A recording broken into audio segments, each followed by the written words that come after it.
ओम नमो भगवती वासुदेवाय। सनातन ज्ञान और उपासना चैनल में आप सभी का स्वागत है। आइए आज सुनते हैं बृहस्पतिवार व्रत की कथा। भारतवर्ष में एक प्रतापी और दानी राजा राज्य करता था। वह नित्य गरीबों और ब्राह्मणों की सहायता करता था। यह बात उसकी रानी को अच्छी नहीं लगती थी। वह न ही गरीबों को दान देती और न ही भगवान का पूजन करती थी। राजा को भी दान देने के लिए वह मना किया करती थी।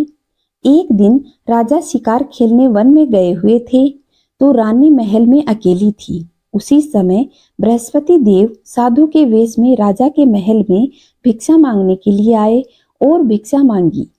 रानी ने भिक्षा देने से इनकार किया और कहा, हे साधु महाराज, मैं तो दान पुण्य से तंग आ गई हूँ। मेरे पति सारा धन लुटाते रहते हैं। मेरी इच्छा है कि हमारा धन नष्ट हो जाए। न रहेगा बांस और न ही बजेगी बांसुरी। साधु ने कहा, हे देवी, तुम तो बड़ी विचित्र हो। धन संतान तो सभी चाहते हैं, पुत्र और लक्ष्मी तो पापी के घर में भी होनी चाहिए। यदि तुम्हारे पास धन है तो तू भूखों के लिए भोजन बना, प्यासों को प्याऊ बना कर दे, मुसाफिरों के लिए धर्मशालाएं खुलवा दे और निर्धन अपनी जो भी कुंवारी कन्याओं का विवाह नहीं कर सकते उनका विवाह करवा दे। ऐसे और भी कई काम हैं जिनके करने से तुम्हारा यश लोक परलोक में फैलेगा। परंतु रानी पर उपदेश का कोई भी प्रभाव न पड़ा। वह बोली, महाराज, आप मुझे कुछ न समझाएं। मैं ऐसा धन नहीं चाहती जो हर जगह बांटती फिरूं। साधु ने उत्तर दिया, यदि तुम्हारी इच्छा है तो ऐसा ही सही। तुम ऐसा करना कि बृहस्पतिवार को घर लीपकर पीली मिट्टी से सिर धो लेना और स्नान कर लेना, भट्टी चढ़ाकर कपड़े धोना। ऐसा करने से तुम्हारा सारा धन नष्ट हो जाएगा। इतना कहकर साधु महाराज अंतर्धान हो गए। साधु के अनुसार कही हुई बातों को पूरा करते हुए रानी को केवल 3 बृहस्पतिवार ही बीते थे कि उसकी समस्त धन संपत्ति नष्ट हो गई। भोजन के लिए राजा का परिवार तरसने लगा। तब एक दिन राजा ने रानी से कहा कि हे रानी, तुम यहीं रहो और मैं दूसरे देश में जाता हूँ, क्योंकि यहाँ तो सभी लोग मुझे जानते हैं, इसलिए मैं कोई छोटा कार्य नहीं कर सकता। ऐसा कहकर राजा प्रदेश को चला गया। वहां वह जंगल से लकड़ी काट कर लाता और शहर में बेचता। इस तरह वह अपना जीवन व्यतीत करने लगा। उधर राजा के प्रदेश जाते ही रानी और दासी दुखी रहने लगे। एक बार जब रानी और दासी को 7 दिन तक भोजन नहीं मिला तो रानी अपनी दासी से कहने लगी, हे दासी, पास ही के नगर में मेरी बहन रहती है। वह बड़ी धनवान है। तू उसके पास जा और कुछ ले आ ताकि थोड़ी बहुत तो गुजर बसर हो सके। दासी रानी की बड़ी बहन के पास पहुंची। उस दिन गुरुवार था और रानी की बहन उस समय बृहस्पति देव की कथा सुन रही थी। दासी ने रानी की बहन को अपनी रानी का संदेश दिया, लेकिन रानी की बड़ी बहन ने कोई उत्तर नहीं दिया। जब दासी को रानी की बड़ी बहन से कोई उत्तर नहीं मिला तो वह बहुत दुखी हो गई और उसे क्रोध भी बहुत आया। दासी ने वापस आकर रानी से सारी बात बता दी। सुनकर रानी ने अपने भाग्य को कोसा। उधर रानी की बहन ने सोचा कि मेरी बहन की यहाँ से दासी आई थी, परंतु मैं तो उससे बोल भी नहीं पाई। वह तो बहुत दुखी हुई होगी। कथा सुनकर और पूजन समाप्त कर कर वह अपनी बहन के घर आई और कहने लगी, हे बहन, मैं बृहस्पतिवार का व्रत कर रही थी।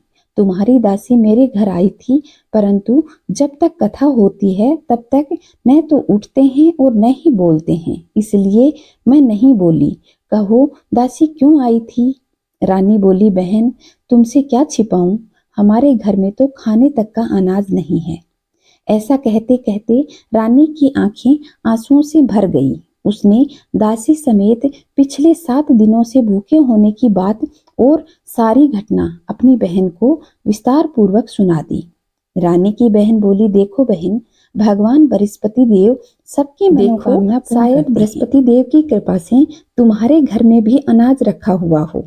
रानी को पहले तो विश्वास नहीं हुआ, पर बहन के आग्रह से अपनी दासी को अंदर भेजा तो उसने देखा कि सचमुच एक घड़ा भरा हुआ अनाज का रखा हुआ था। यह देखकर दासी को बड़ी हैरानी हुई। दासी रानी से कहने लगी, हे रानी, जब हमको भोजन नहीं मिलता तो भी तो हम व्रत ही तो करते हैं, इसलिए क्यों ना इनसे व्रत और कथा भी पूछ ली जाए ताकि हम भी व्रत कर सकें। तब रानी की बहन ने अपनी बहन को सारी विस्तार से बृहस्पति देव की कथा और व्रत की विधि बतला दी।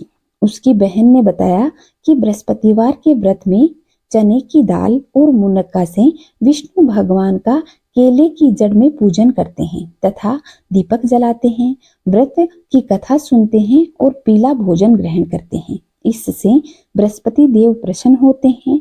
व्रत और पूजन की विधि बतला करके रानी की बहन तो अपने घर में लौट गई। 7 दिन बाद जब गुरुवार आया तो रानी और दासी ने व्रत रखा। गुड़साल में जाकर चना और गुड़ ले आई। फिर उसने केले की जड़ में विष्णु भगवान का पूजन किया। अब पीला भोजन कहाँ से लेकर आए, इस बात को लेकर वे दोनों दुखी हुई। क्योंकि उन्होंने व्रत रखा था इसलिए बृहस्पति देव उनसे प्रसन्न थे। इसलिए वे एक साधारण व्यक्ति का रूप धारण करके 2 थालों में सुंदर पीला भोजन लेकर के दासी को देकर चले गए। भोजन को पाकर दासी बहुत प्रसन्न हुई। फिर रानी के साथ मिलकर भोजन ग्रहण किया। इसके बाद वे सभी गुरुवार को व्रत पूर्व पूजन करने लगी। बृहस्पति देव भगवान की कृपा से उनके पास फिर से धन संपत्ति आ गई, परंतु रानी फिर से उसी तरह आलस्य करने लगी। तब दासी बोली, देखो रानी, तुम पहले भी इस प्रकार आलस्य करती थी, तुम्हें धन रखने के लिए कष्ट होता था, इस कारण सभी धन नष्ट हो गया। अब जब भगवान बृहस्पति देव की कृपा से धन मिला है तो तुम्हें फिर से आलस्य हो रहा है। रानी को समझाते हुए दासी ने कहा कि बड़ी मुसीबतों के बाद हमने यह धन पाया है, इसलिए हमें दान पुण्य करना चाहिए, भूखे मनुष्यों को भोजन कराना चाहिए और धन को शुभ कार्यों में खर्च करना चाहिए। इससे तुम्हारे कुल का यश बढ़ेगा, स्वर्ग की प्राप्ति होगी और पितृ भी प्रसन्न होंगे। दासी की बात मानकर रानी ने बहुत सा धन खर्च किया और शुभ कार्य किए। इससे पूरे नगर में उनका यश फैलने लगा। बृहस्पतिवार का व्रत और कथा के बाद श्रद्धा के साथ आरती की जानी चाहिए। इसके बाद प्रसाद बांटकर उसे ग्रहण करना चाहिए। उधर राजा एक दिन दुखी होकर जंगल में पेड़ के नीचे आसन जमाकर बैठा हुआ था। वह अपनी दशा को याद करके बहुत व्याकुल हो रहा था। दान पुण्य किया था, इसलिए बृहस्पति देव ने उस पर दया दिखाई और एकाएक निर्जन वन में एक साधु के रूप में प्रकट हुए और राजा के पास आकर कहने लगे, जो लकड़हारे के रूप में बैठे हुए थे, लकड़हारा, तू इस सुनसान जंगल में यहाँ किस चिंता में मग्न बैठा है। लकड़हारे ने दोनों हाथ जोड़कर प्रणाम किया और उत्तर दिया, महात्मा जी, आप सब कुछ जानते हैं, मैं क्या कहूँ। यह कहकर रोने लगा और साधु को अपनी आत्मकथा सुनाई। महात्मा जी ने कहा, तुम्हारी स्त्री ने बृहस्पतिवार के दिन बृहस्पति भगवान का निरादर किया था, इसके कारण वे रुष्ट हो गए और तुम्हारी यह दशा हुई। अब तुम चिंता मत करो और तुम जो मैं कहता हूँ उसी प्रकार करो, तुम्हारी चिंता और कष्ट सब दूर हो जाएंगे। भगवान तुम्हें पहले की तरह ही धन संपत्ति देंगे। तुम बृहस्पति के दिन बृहस्पति देव की कथा किया करो। 2 पैसे के चने और मुनक्का ला करके प्रसाद बनाओ और शुद्ध जल से लोटे में शक्कर मिलाकर अमृत तैयार करो। कथा के पश्चात सारे परिवार में और सुनने वाले प्रेमियों में अमृत और प्रसाद बांटकर खुद भी ग्रहण किया करो। ऐसा करने से भगवान तुम्हारी सब मनोकामनाएं पूरी कर देंगे। साधु के ऐसे वचन सुनकर लकड़हारा बोला, हे प्रभु, मुझे लकड़ी बेचकर इतना पैसा नहीं मिलता जिससे मैं 2 वक्त का भोजन भी ढंग से कर सकूं। मैंने रात्रि में अपनी स्त्री को व्याकुल देखा था। मेरे पास तो कुछ भी नहीं है जिससे मैं उसकी खबर मंगवा सकूं और प्रसाद भी ले सकूं और भगवान का पूजन कर सकूं। साधु ने लकड़हारे से कहा कि तुम किसी भी बात की चिंता मत करो। बृहस्पति के दिन तुम रोजाना की तरह लकड़ी लेकर शहर में जाओ, तुमको रोजाना से दुगना धन मिलेगा। तुम भली भांति भोजन भी कर लोगे और बृहस्पति देव का पूजन करने के लिए सामान भी ले आओगे। इतना कहकर साधु अंतर्धान हो गए। धीरे धीरे समय व्यतीत होने लगा। फिर बृहस्पतिवार का दिन आया। लकड़हारा जंगल से लकड़ी काटकर शहर में बेचने गया। उसे उस दिन दुगुने पैसे मिले, जिससे राजा चना और मुनक्का खरीद लाया। फिर उसने गुरुवार का व्रत किया और सभी लोगों में प्रसाद बांटा। उस दिन से उसके सभी क्लेश दूर हो गए। परंतु जब दोबारा गुरुवार आया तो वह गुरुवार का व्रत करना भूल गया। इससे बृहस्पति देव भगवान नाराज हो गए। उस दिन उस नगर के राजा ने एक विशाल यज्ञ का आयोजन किया था तथा शहर में यह घोषणा कर दी थी कि कोई भी मनुष्य अपने घर में भोजन न बनावे, न ही आग जलावे। समस्त जनता मेरे यहाँ ही भोजन करने आवे। इस आज्ञा को जो भी मनुष्य नहीं मानेगा उसे दंड दिया जाएगा। इस तरह घोषणा करके पूरे नगर में इसे बात फैला दी। राजा की आज्ञा अनुसार शहर के सभी लोग भोजन करने आए, लेकिन लकड़हारा कुछ देर से पहुंचा, इसलिए राजा उसको अपने साथ घर ले गए और भोजन कराने के लिए बिठा दिया। जिस कमरे में लकड़हारा बैठा था वहां रानी का हार खूंटी में टंगा हुआ था। लकड़हारा भोजन कर रहा था।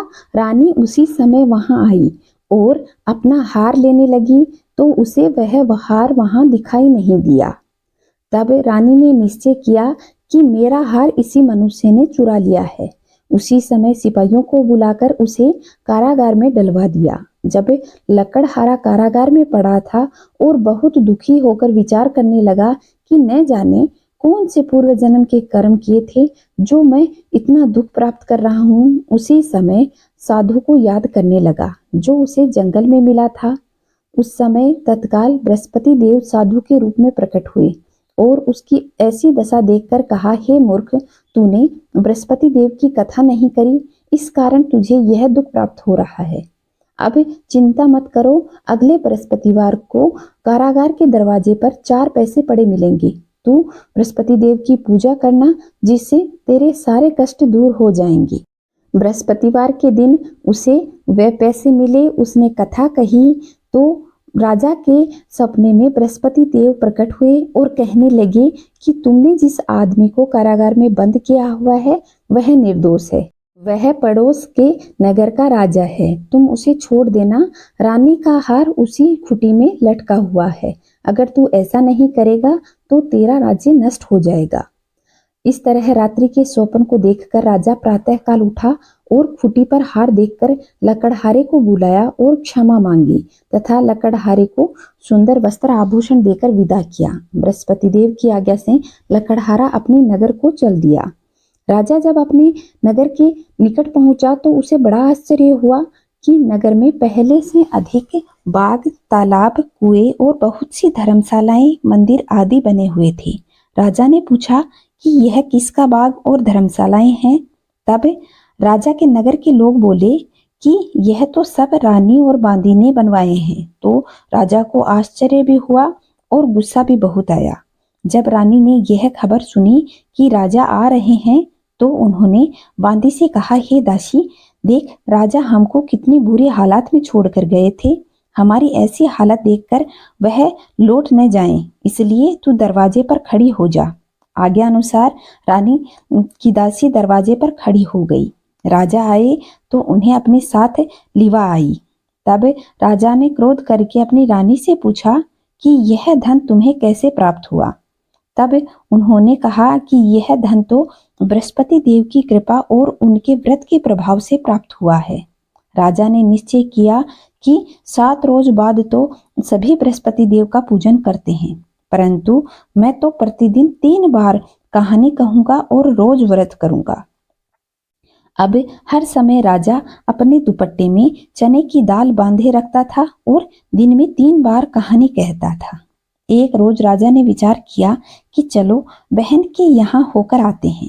इस तरह निश्चय करके राजा घोड़े पर सवार होकर अपनी बहन के यहाँ चला गया। मार्ग में उसे जो भी आदमी दिखा उसे वह कहने लगा कि मेरी कहानी सुन लो। कोई सुनता, कोई उसे टाल देता। कुछ दूर जाने पर कई आदमी एक मुर्दे को ले जा रहे थे। राजा ने कहा कि भाइयों, मेरी बृहस्पतिवार की कथा सुन लो। तो वे बोले कि हमारा तो यहाँ आदमी मर गया है और तुझे अपनी कथा की पड़ी है। परंतु कुछ आदमी बोले कि अच्छा कह दो, तुम्हारी कथा हम भी सुन लेंगे। राजा ने दाल निकाली और जब कथा आधी हुई तो मुर्दा हिलने लगा और कथा समाप्त हुई तो मुर्दा राम राम कह करके खड़ा हो गया। आगे मार्ग में उसे एक किसान हल चलाता हुआ दिखाई दिया। राजा ने कहा कि देखो भाई, मेरी कथा सुन लो। तो किसान बोला कि जब तक मैं तेरी कथा सुनूंगा तब तक 4 राहें जोत दूंगा। जा अपनी कथा किसी और को सुना देना। राजा जैसे ही आगे बढ़ने लगा, बैल पछाड़ खाकर गिरने लगे। किसान के पेट में भी बड़ी जोर से दर्द होने लगा। उसी समय किसान की माँ रोटी लेकर खेत में आई थी। उसने कहा कि हे पुत्र, तुझे क्या हुआ है? बेटे ने सारा हाल कह सुनाया। बुढ़िया दौड़ी दौड़ी घुड़सवार के पास गई और बोली, हे घुड़सवार, तेरी कथा मैं सुनूंगी, तू अपनी कथा मेरे खेत में चलकर कहना। राजा बुढ़िया माई के खेत में जाकर कथा कही तो कथा सुनते ही बैल खड़े हुए और किसान के पेट का दर्द भी खत्म हो गया। राजा अपनी बहन के घर पहुंचा। बहन ने भाई का खूब आदर सत्कार किया। दूसरे रोज प्रातःकाल राजा जागा तो उसने देखा कि सब लोग भोजन कर रहे थे। राजा ने अपनी बहन से कहा कि नगर में ऐसा कोई मनुष्य है जिसने भोजन नहीं किया हो तो वह मेरी बृहस्पतिवार की कथा सुन ले। बहन बोली, भैया, इस देश में ऐसा है, लोग पहले भोजन करते हैं, बाद में अन्य काम करते हैं। अगर कोई अड़ोस पड़ोस में होगा तो मैं जरूर देख के आती हूँ। ऐसा कहकर बहन देखने चली गई। उसे कोई व्यक्ति नहीं मिला जिसने भोजन नहीं किया हो। अतः एक कुम्हार के घर गई। वहां उसका लड़का बीमार था। उसे मालूम हुआ कि उसने 3 रोज से कुछ भी नहीं खाया है। रानी अपने भाई की कथा सुनने के लिए कुम्हार से कहने लगी कि तुम्हारे बेटे को मेरे भाई की कथा सुनवा दो। कुम्हार ने इस बात की हामी भर ली। तब राजा ने जाकर के कुम्हार के बेटे को कथा सुनाई। कथा सुनने के बाद वह लड़का एकदम ठीक हो गया। अब तो राजा की प्रशंसा होने लगी। एक रोज राजा ने अपनी बहन से कहा कि हे बहन, हम अपने घर जाएंगे, तुम भी मेरे साथ तैयार हो जाओ। राजा की बहन ने अपनी सास से कहा तो सास ने कहा कि तुम तो चली जा, लेकिन लड़कों को मत लेकर जाना, क्योंकि तेरे भाई के कोई औलाद नहीं है। बहन ने अपने भाई से कहा, भैया, मैं तो चलूंगी, लेकिन कोई बालक नहीं चलेगा। राजा बोला कि जब कोई बालक भी नहीं जा रहा तो तुम भी क्या करोगी, तुम भी यहीं रहो। राजा दुखी मन से अपने नगर को लौट आया। राजा ने अपनी रानी से कहा, हे रानी, हमारे कोई संतान नहीं है, इसलिए लोग हमारा मुख देखना भी अधर्म मानते हैं। और वे दोनों दुखी होकर कुछ भी भोजन नहीं किया और सो गए। रानी बोली, हे प्रभु, बृहस्पति देव की कृपा से हमें सब कुछ हुआ है, तो औलाद भी अवश्य होगी। उसी रात बृहस्पति देव ने राजा को स्वप्न में कहा कि हे राजा, उठ, सोच सारी त्याग दे और तेरी रानी गर्भ से है। राजा यह बात सुनकर बहुत खुश हुआ और 9वें महीने में उसे बहुत ही सुंदर पुत्र प्राप्त हुआ।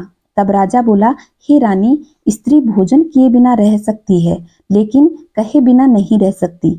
जब मेरी बहन आए तो तुम उसे कुछ मत कहना। रानी सुनकर हाँ में सिर हिला दिया। जब राजा की बहन शुभ समाचार सुनकर खुशी से अपने भाई से मिलने के लिए आई और बधाई लेकर आई तो भाई के यहाँ पहुंची तो रानी ने कहा कि घोड़ा चढ़कर नहीं आई और गधा चढ़कर आई है। रानी के बहन बोली, भाभी, मैं सब समझती हूँ, लेकिन अगर मैं औलाद के साथ आती तो बृहस्पति देव तुम्हारे मन की कभी भी कामना पूर्ण नहीं करते। तो सद्भाव से जो लोग बृहस्पतिवार का व्रत करते हैं, कथा पढ़ते हैं और कथा को सुनते हैं, बृहस्पति देव उनकी सभी मनोकामनाएं पूर्ण करते हैं। जैसे राजा रानी की सभी मनोकामनाएं भगवान बृहस्पति देव ने पूर्ण की थी। इसलिए सच्चे मन से हमेशा बृहस्पति देव की पूजा करनी चाहिए, कथा सुननी चाहिए और आरती करनी चाहिए। बोलो बृहस्पति देव भगवान की जय, विष्णु भगवान की जय। ओम नमो भगवते वासुदेवाय। जय श्री नारायण।